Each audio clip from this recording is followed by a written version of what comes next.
कृष्णा भैया के लेकर बड़ा ही अभी आप सब बजावत है।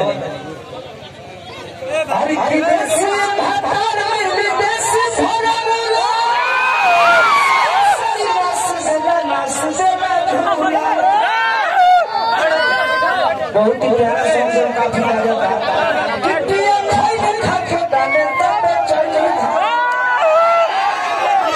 बहुत आप सब प्यारा से बात देनी और छोटी वाला कर दी।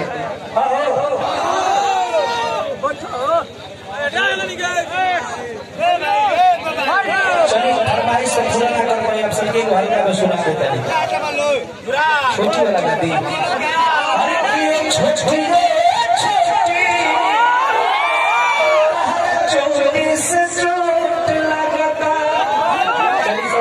धन्यवाद और जो भी टीम में आए दोनों कलाकार के दिल से पड़ा।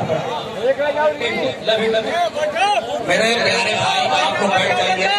प्रमोद जी ने जितना सम्मान किया कलाकारों को, प्रमोद प्रेमी की पहचान